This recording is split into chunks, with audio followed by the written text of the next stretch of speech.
welcome to the Birmingham Medical News Podcast. As you know, well, some of you may know, we've been doing this for about 2 years now. We interview doctors on various therapies and conditions they work with. We've been doing this forever in conjunction with Custis and Company. We actually do this in the Custis studios, and Russ Dorsey, who's head of IT at Custis, actually engineers this for us. Custis is an accounting firm in Birmingham that's been in business for about 100 years.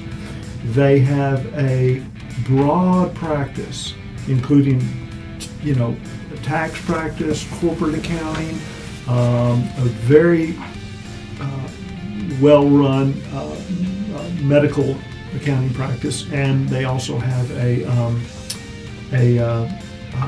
practice management arm as well as a wealth management arm. So, again, we want to thank Custis. Now, today's podcast is going to be with James Custis, MD, and it's going to be very interesting. He founded his own practice after years with a big institutional practice. He's gone on his own. But before we get to that, the podcast is sponsored by Thomas Stroud. Tom Stroud is a healthcare banker with PNC.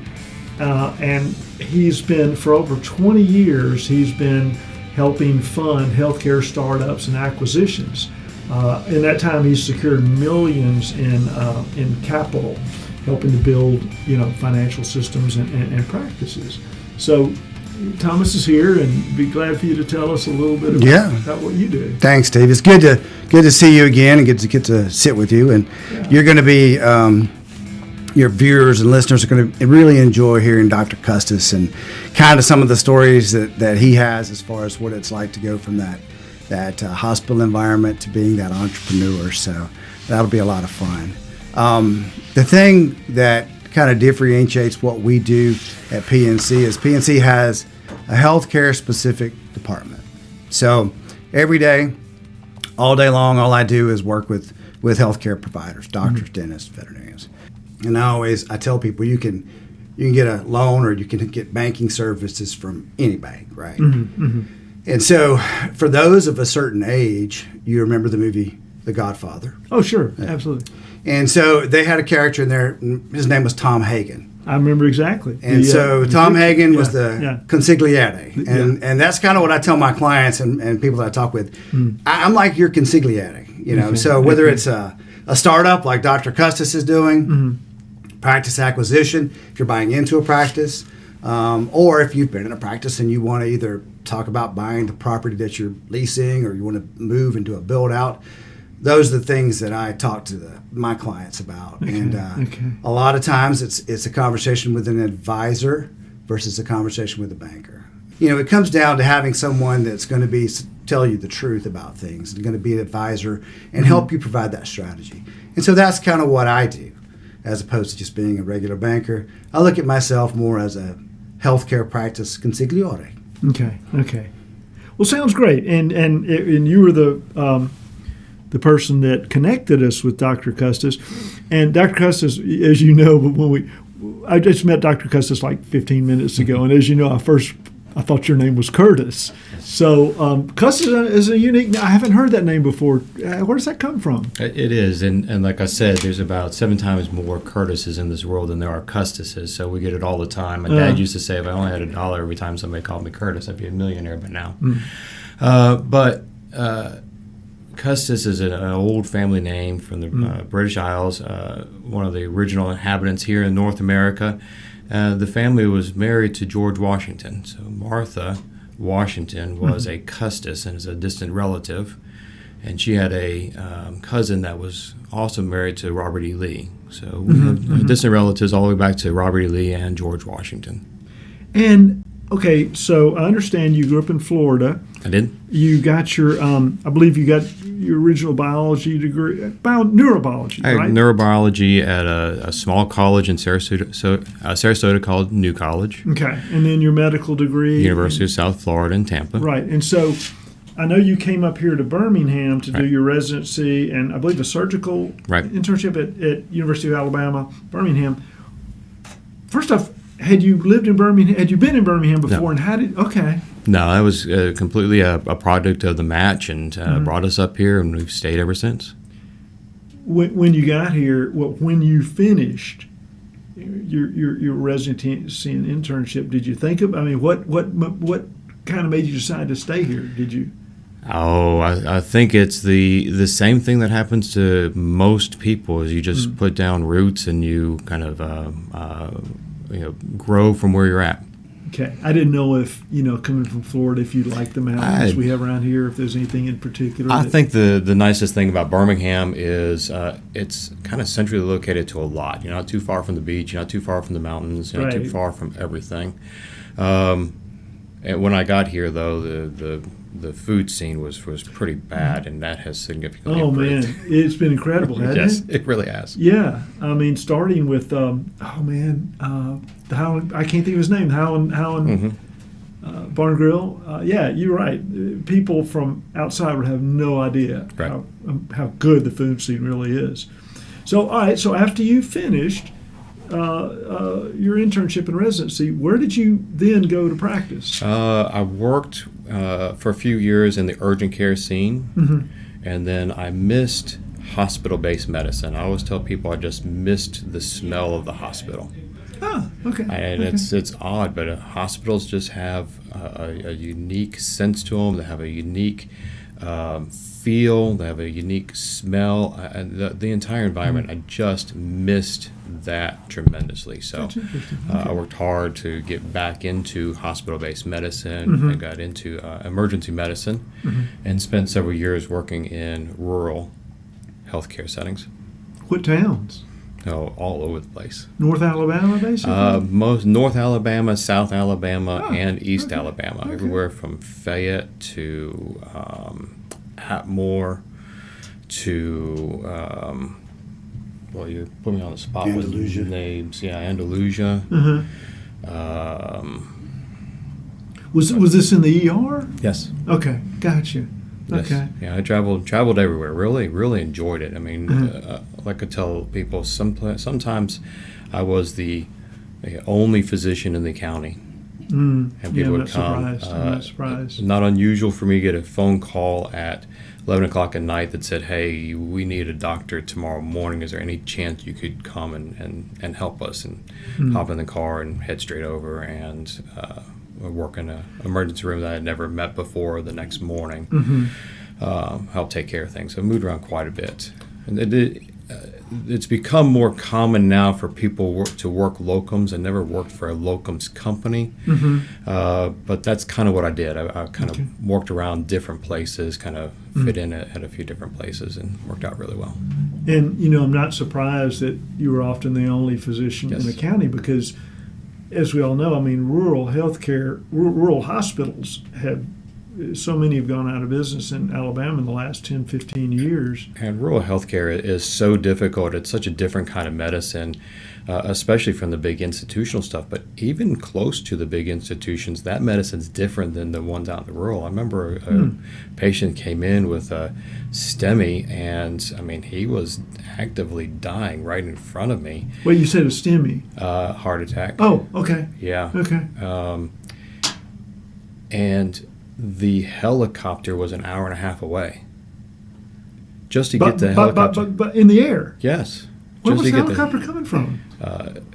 This was over in western Alabama, so getting the helicopter there was an hour and a half before the helicopter was going to land, and at least another, and then 30 minutes on the ground to pick the patient up, and at least another hour to get the patient to a facility that had a cath lab. So I mean, you're talking a couple of hours, 4 hours maybe, to get a patient somewhere. So your medicine changes significantly when you're doing that. I had a patient one time in the Bankhead Forest. It took him several days to get the patient out with a leg fracture.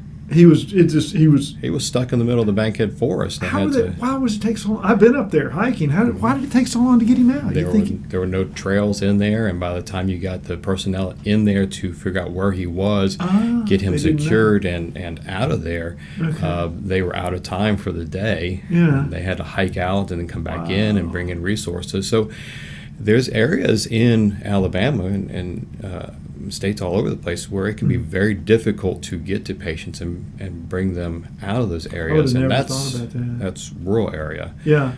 It changes a lot the kind of medicine that you practice. And let me ask you this regarding that. All right, you mentioned the guy with the heart attack. So it sounds to me like you were with him for probably at least an hour and a half, 2 hours before the helicopter.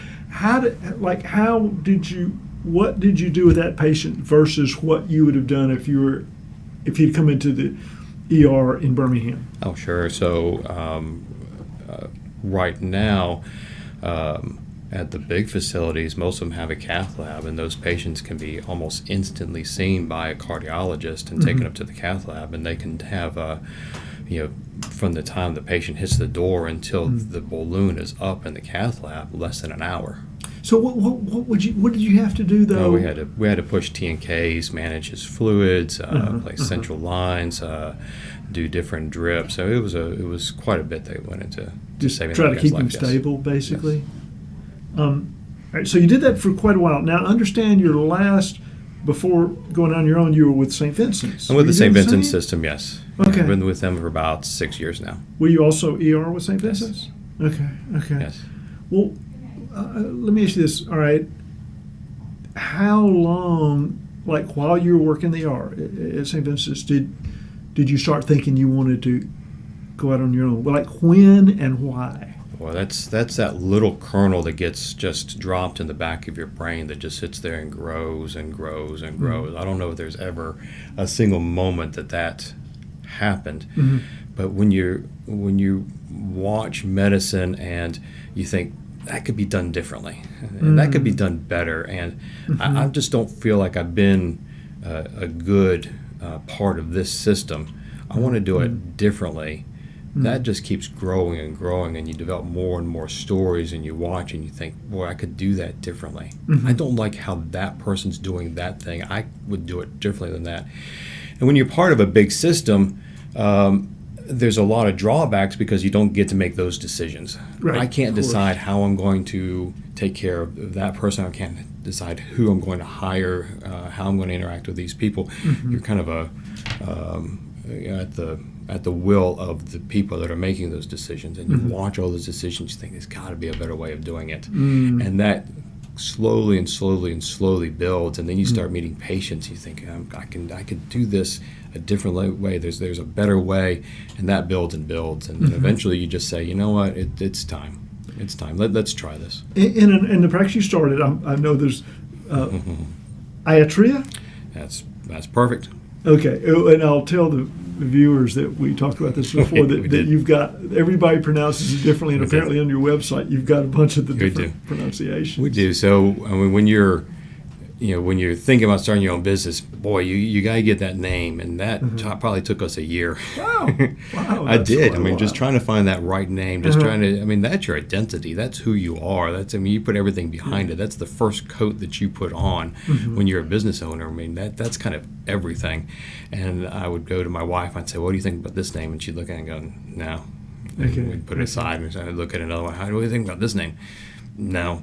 And we wanted something that was truly a different identity. We didn't want just we didn't want our names on there. We didn't want a location. We didn't want some feature. Not just Custis. Right. We wanted something that really embodied everything that we wanted to do differently. And it was a lot of work. And so I kept looking for this, and I finally found this Greek word that really means medicine. And if you think about the word pediatrics, it's got that IATRIC, iatric, which means the medicine of peds or kids, or geriatric, the medicine of older people. That root word for iatrogenic, it's those things that are caused by medicine. It's a root word for medicine. It's a Greek word that means medicine, and it's found in the Bible 7 times, referring to Jesus as a healer. I mean, it just embodied everything that we wanted. Is that the word they used? It is. Okay. Oh, go ahead. I'm sorry. So it embodies. It embodies everything about medicine. So I took that to my wife. I said, "What do you think about this?" And she said, "Nobody can pronounce this." Exactly. That's really true. And it's become part of our identity. It doesn't matter how you say our name. We are part of that. It's our identity. We kind of help everybody. And you phrased it to me earlier. How did you phrase it? That however you pronounce it, how you phrase it in a way I like. Yeah, however you pronounce it. That's I don't remember exactly what I said, but however you pronounce it, that's I think you said something like that. How if it works for you or something to that. It works for you. It works for us. Yeah. Which I thought was good because I felt like that also could be your healthcare philosophy or medical philosophy too, in a way. Mm-hmm. Yeah. So you got started. And how long ago did you start the practice, by the way? We started in July, so we're at 6 months now. Okay. Yes. And several questions. Number one, finding a location. Oh man, that was tough. So tell me about that. I mean, we searched for everything, and the first thing you have to decide is, where do you want to practice? Yeah. What kind of place do you want it to be? Do you want it to be a neighborhood place or closer to the hospital, or how do you want to structure this? And we again took a different approach, a different philosophy. I really felt like the community-based healthcare was not working well. Okay. So many people, so many places they're going to this community, and when you say community-based, like several of the pharmacies have put in place the community-based medicine, and they've not done. They're not done very well. They've closed. Or you mean the pharmacy will have a doctor on, or nurse practitioner mid-level? I did not know that. Yes. Okay. Or just driving around the corner and having a freestanding clinic somewhere.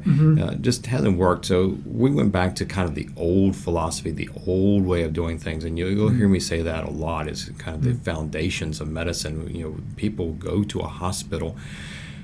They've been going there for a very long time. It's how the entire system developed, and we thought, let's go back to that way of doing things. So we looked for a location that was associated with the hospital, was near the hospital, found a location that worked for us, and developed from there. And where are you? We're right in front of St. Vincent, UAB St. Vincent's East. Okay. Well, was that a factor? I mean, do you live near there? Are you in Trussville? We're not in Trussville, but we're in the area, yes. So was that a factor you wanted to be somewhere in, at least near?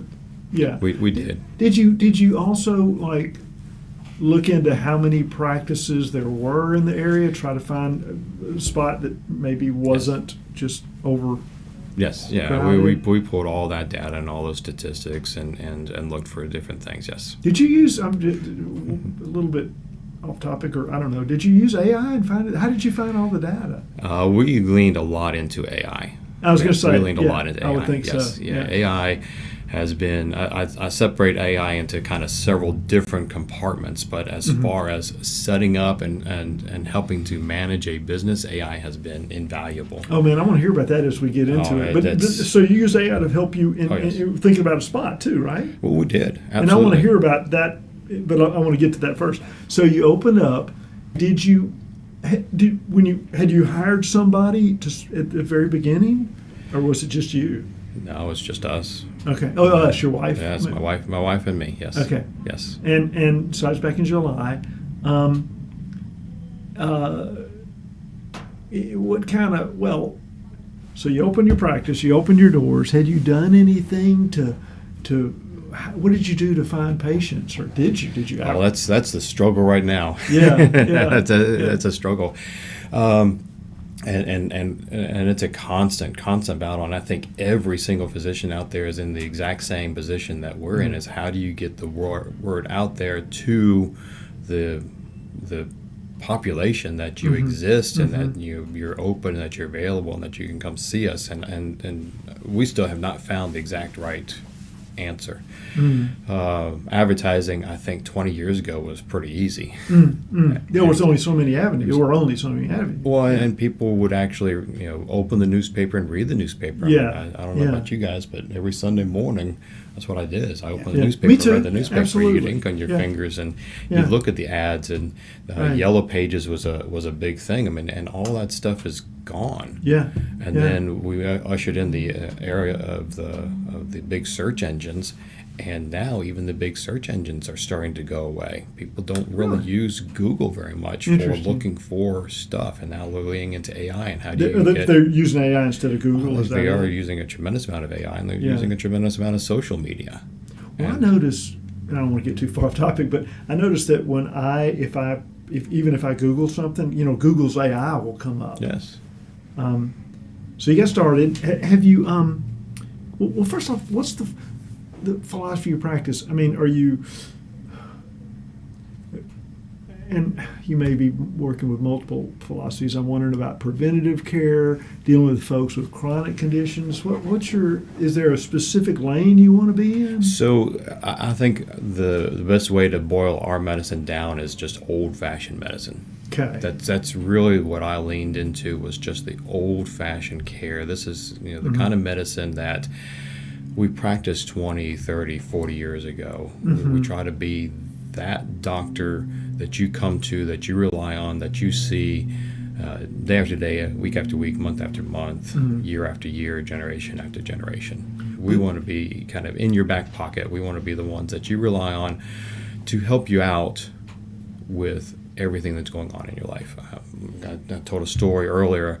I met a guy last night, and he's got all these complex medical problems. He's got heart issues, and he has a history of cancer in the past, and he's got he went to a skin doctor for a problem, and now he's seeing me. And I said, man, who is helping you put all this together? I mean, who is in your pocket to help you bring all this together? He goes, I don't have anybody. I'm like, how can you do it? I mean, how do you know this problem? I go to this guy and this guy, and then how do you know who's the right one and who do you go to? I mean, why would you take all that on? Yeah. You got all this stuff, get somebody on your side that can kind of help you put all that together. That's what we like to do. Let me ask you this. One of the difficulties, if I think about medicine, maybe more than 30 years ago, really, is the fact that a doctor could spend as much time as somebody. But I mean, is that even? Can you even do that now and make a living? You can, and there's a lot of kind of tricks and things that you can do that really improve that. Okay. First of all, there's some patients that you've got to spend more time with, especially up front. Like the guy you just mentioned. Sure, absolutely. You have somebody that comes in and they've got a complex medical stuff going on, and you've got to spend a little bit of time with them. And I think of that as an investment. And Sure. And maybe you don't make as much money on that first visit as the amount of time that you put into that visit. But then you're going to bring those patients back and see them. And my wife and I talk about this all the time. It's like, when do I bring this patient back? How often am I going to see them? What are we going to do with them? And I'll take kind of a basic one. Somebody comes in who's got high blood pressure, nothing else, just high blood pressure, and they're frustrated because their blood pressure not under control. They've had it for 5 years, and they've been to a doctor a handful of times, and their blood pressure is just not under control. I mean, that's a classic patient, and they get so frustrated with the medical system. I'm assuming they're taking medication, right? They are, okay. and maybe they've been on a handful of different medications, and you see this all the time. They're frustrated, and the first thing I can do is say, all right, listen, you've got high blood pressure. This is your problem, and we're going to deal with it. And for the next 6 months, you're going to see me a few times. We're going to work on this hard. And then once we figure out what you need to be on, what works for you, what the right thing is for you, you're not going to need to see me quite as often. What in a situation like that, if they've taken a number of different meds and nothing's worked, I mean, how do you handle that?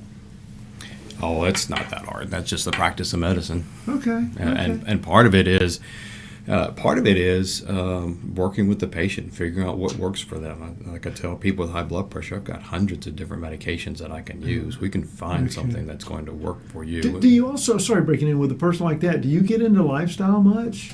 We do. Like, what would you do? Like, because I'm assuming high blood pressure, I don't know what the lifestyle indications would be, but I don't know if exercise helps with that or diet, I would assume. Yeah, we address. So you talk to folks about things? Absolutely. Okay. Absolutely. Okay. Yeah, I think that's really important. And that's something that at least doctors I've dealt with don't talk about it. I don't think it gets talked about much at all. Yeah, well, and you have to be careful because you don't want to take that guy that doesn't like the medical system and has been put off a little bit because they can't find the right medication that works for them. And then the first visit say, listen, we need to talk about you changing everything. Yeah, but even gradual change, right. But I feel like, diet and exercise can do a lot. Again. And I don't know how many Americans do either. It can, and you have to take the right approach. You can't hammer that into patients, especially on the first visit. Sometimes you have to have a relationship with them and then kind of talk to them. Yeah, that makes sense. Yeah, that's it. And the approach that I take that's worked really well is, listen, we need to think about where your health care is going for the next 10 or 20 years. Yeah. The decisions that we're making in the room today, you're going to live with 10 years from now. So let's imagine that you're 10 years older and you're coming back to me and you're saying, Doc, I'm on too many pills. Now's the time to start making those changes so that you're not on a whole bunch of medications in the future. And if we have to, we need to talk about, let's lose a few biscuits around the mid-range. Yeah. Let's talk about a little bit of exercise. Let's make a few small changes now. It's kind of like guiding a boat. You don't... I mean, even little things like somebody doesn't have to jump into, being a weightlifter or a runner, just walking, because I think most people don't even walk that much. Right, I mean, it's just our lifestyle. But you hop in your amazed. car, you drive to an office, you sit all day, you drive home. You'd be amazed at the snowball effect. You get people to just do one little thing different, and then the next time they're doing something different, and you can guide them in ways. And then some people don't make any changes whatsoever. We'll still take care of them. Yeah. Is there anything like, I know that there's a lot of pressure. It's hard these days to operate an independent practice. And I mean, are there things like decisions you've had to make? You gotta be financially stable, but also you want to be able to provide, quality care, like we just said, regardless how long it may take with the patients. Are there decisions you have to make in that way? Are there decisions to make in that way? I think that having enough experience in medicine, I know that I can stop at any time and make sure that whatever patient I have in front of me, if they need more time, I'm going to take more time. Yeah. If that makes sense? It does. And I know that I can always walk into that next patient and say, listen, I know that you've been waiting a little while, but that last guy needed some more time. And you know what? When you need more time, I'll be there for you also. Sorry I'm late on this one. And then keep moving forward. I don't... I'll tell you, we got into a little bit. Like I said, we use AI tremendously. Oh, yeah. I want to get clinic. Yes, I'm glad you brought that back up. Yeah, please tell me how you use that. That's interesting. And so one of the compartments that we use AI in is taking notes. Okay. I mean, I've got a system that just sits there and listens to me and to the patient, and has been incredibly accurate and very powerful at helping me to organize notes. Nice. So basically, you're talking to the patient, and the AI simply sitting there listening. Puts it in I guess in a how can I put it, in a kind of a condensed form. Yes. Okay. Yeah. Okay. It does phenomenal. Do you use AI for anything else, like your bookkeeping, or is there any other way you've been able to use it? So we use it for the business side tremendously. Those pro forma plans that we had to do for the bank, man, AI was far better at it than I was. That's interesting. I have not used it much, so I'm interested. Oh, man. Filling out forms and interacting with the services that we're not used to. I mean, all that stuff that we as physicians never got trained on. AI helps me, teaches me how to do all that stuff. So that's I think that's one of the most powerful things in AI is not only can I ask it to do something, I can also ask it why it's doing that, how to do that, what do I need to know about that. It gives me a primer on it. I can ask it, what books do I need to buy? So it'll reach out and grab books off of Amazon. I'll have them delivered to the house. I've got a stack of books that have just come from AI recommendations that I read about. So, there's just a constant learning process that goes into learning how to run a business. So many decisions. AI helps me out with all of those things. Keeping things organized. AI is so much better at organization than I am. I can kind of dump everything into the AI system, let it put it together, organize the whole thing, and come up with a system that's organized that helps me keep track of everything. In other words, when you say, how would it, can you give me an example of what it would organize and how? Like, would it organize, Well, please, if you just like all the financial stuff, and we've got Tom sitting right here. There's a tremendous amount of data that goes into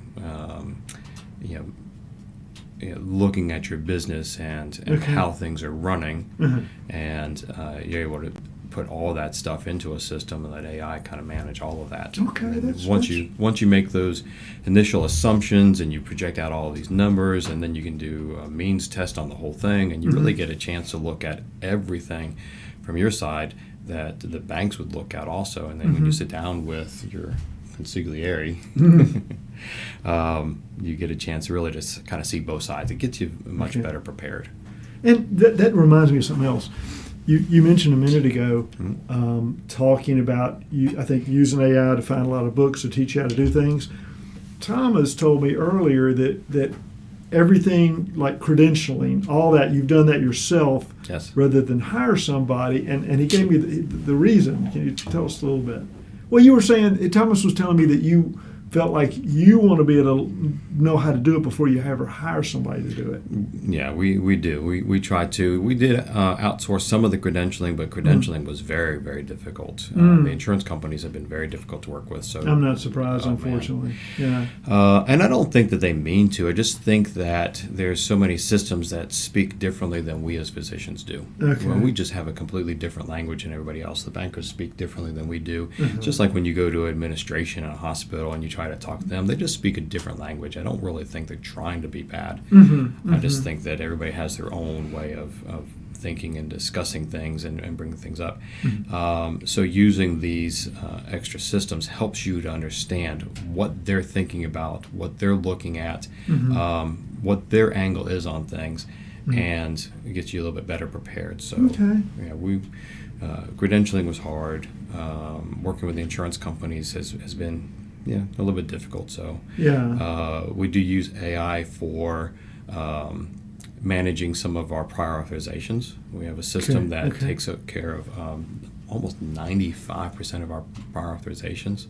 That's pretty big help, because I understand prior authorizations can be kind of difficult sometimes. Yeah, PAs have been a piece of cake for us. Almost all of our PAs are done with the patient sitting there waiting on them. Fantastic, because I've heard, again, I just hear, I don't have any good data, but I've always heard people say that it's difficult, that sometimes it takes a few days or weeks or whatever. It can, but I mean, if you're getting where the patient's just sitting there, that's pretty great. I'd say 95% of them, while the patient's sitting there, our that's PAs good. are done and moving on. Yeah. And then some of them we have to wait a little bit, and those move quickly through the automated system, because the AI will take care of most of that. And then we've had a few that have been passed up to physician review.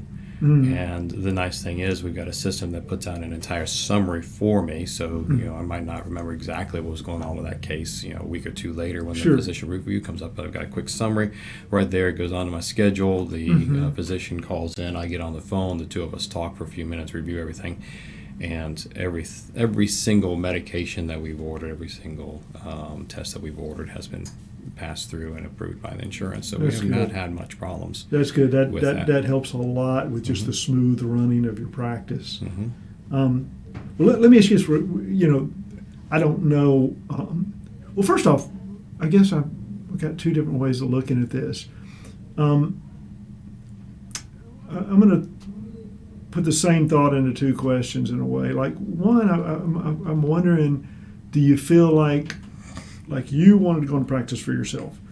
Do you think there's a certain mindset that is or not endemic to physicians about the idea, like the mindset, the personality set to go into practice for yourself, and maybe how you would frame that, and likewise, kind of a corollary to it,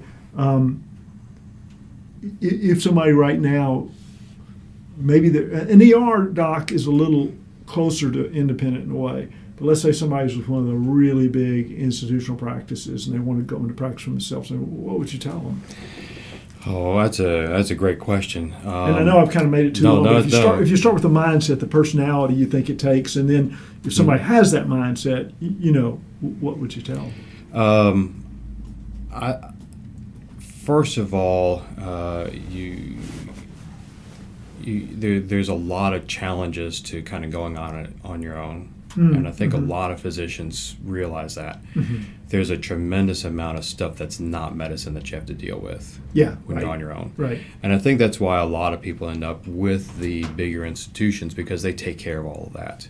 And there's also that safety net. There is because for a long time, if you're not making payroll, you're not getting paid either. I mean, that's the basis of entrepreneurship. You've got a whole bunch of other stuff that you got to take care of before you ever get taken care of. So you have to be prepared for that aspect of it. And I think that basic running of a business can be very trying on a physician. When all you want to do is help, when all you want to do is see patients. And there's also stress, because as I mentioned earlier, I've been a business myself all my life. There's stress involved that's not necessarily there when you're working for somebody. Although I will say being an employee has its own different stresses. And it's the exact same. It's the exact same thing. So as a physician, if all you want to do is take care of patients and you don't want to deal with the stresses of running a business, then you stick with the institutional stuff, and you end up with frustrations that are different than the other guy. If you are just really frustrated by somebody telling you what to do, then get into business for yourself. But you're going to have frustrations from the other side, and there is no path that's the easiest path that goes either way. I've enjoyed being an employed physician, and you just look at your schedule and somebody tells you when you need to be, where you need to be, and how much you're going to get paid. And at the end of the month, you take your vacation and you're happy. Yeah. But while you're doing it, you got somebody standing over top of you saying, you didn't do that right, and you didn't do that right, and you didn't see this person fast enough. And then from the other side, when you go into business by yourself, you have to be there every single day, whether you want to be or not. And you get out of bed and you look at that sock and you're like, I don't want to put that on my foot. And you have to anyways. And you get in there and you're thinking, man, when is that insurance company going to pay me? They're 60, 90 days behind. And it sure would be nice because I'm sweating bullets about whether or not I can make payroll next week, and I haven't been paid in 6 weeks, and it's a whole different frustration. And then you have to take all of those different frustrations and put them aside when you're sitting there with that patient and talking to them and trying to take care of them. So that's about the best answer I can get. And by the way, my opinion would be that you got a lot of those frustrations, especially in the first year. 5 years from now, you probably won't. You know what I mean? 5 years from now, you hopefully will have a regular, core of patients, and you're just hitting your schedule every day. Only, it's almost the same as what you had before. You're going to walk in and you've got folks scheduled, and but now you can make your own decisions. Yeah, your mouth to God's ears. Yeah. Well, I know the first month of the Birmingham Medical News. I started Birmingham Medicals 21 years ago. My first issue was February 2005, and I had no idea if I was going to make money or not. Right. My first month I made $200. So, I've been there. Yeah, we're the same thing. So. Yeah. So anyway, but is there anything else you need to mention just about independent practice? Anything else about independent practice? So I'll say it, and I've been saying it for a couple of years now, but I'm absolutely convinced that the independent practicing physician is coming back. Good. That's fantastic. I'm absolutely convinced. That's really good to hear. I have no data to back it up. You can't ask me to quote a study or anything, but just kind of the rhythms and being around for a while, I really feel like the independent physician is going to start coming back. I think there's welcome. There's a lot of frustration out there. There's a lot of people who that want to do medicine in a different way than they've been doing it. And I think that you're going to see more and more people coming out and kind of starting their own practices or joining small groups.